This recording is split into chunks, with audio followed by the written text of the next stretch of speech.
তো বন্ধুরা আজ কিন্তু আমরা চলে এসেছি বনগাঁসে অন্বেষাদির দোকানে। আর পুরো দেখো বৃষ্টি ভেজা ওয়েদার, আর বৃষ্টির সময় কিন্তু অন্বেষাদি কিভাবে পকোড়া ভাজে বৃষ্টির জল প্রথম দেখতে পাচ্ছ।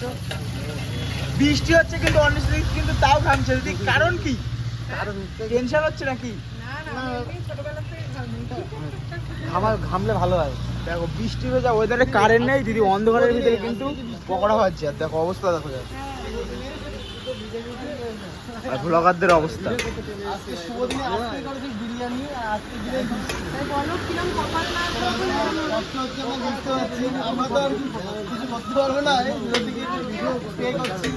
সুন্দর কিন্তু বন্ধুরা বৃষ্টি হচ্ছে, সব দিক থেকে পুরো মেরে দিচ্ছে।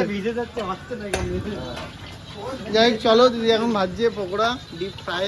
অন্ধকারের ভিতরে কি পকোড়া ভাজতে আলাদা কোনো স্বাদ হয় দিদি? কি সেমই স্বাদ হয়? চলো বন্ধুরা, যাই হোক বেশি প্যাক প্যাক আর করবো না, অন্ধকারের ভিতরে পকোড়াটা খেয়ে দেখবো কেমন স্বাদ, এক্সট্রা কিছু হয় কি সেটা। কি তেলে এখন ভাজছো? কিংস বন্ধুরা, ব্র্যান্ডেড তেলে কিন্তু ভাজছে। আর বৃষ্টি দেখো পুরো একদম পুরো রাস্তা বৃষ্টি, দোকানে কোনো কারেন্ট ফারেন্ট নেই, পুরো রাস্তাটা কিন্তু পুরো অন্ধকার।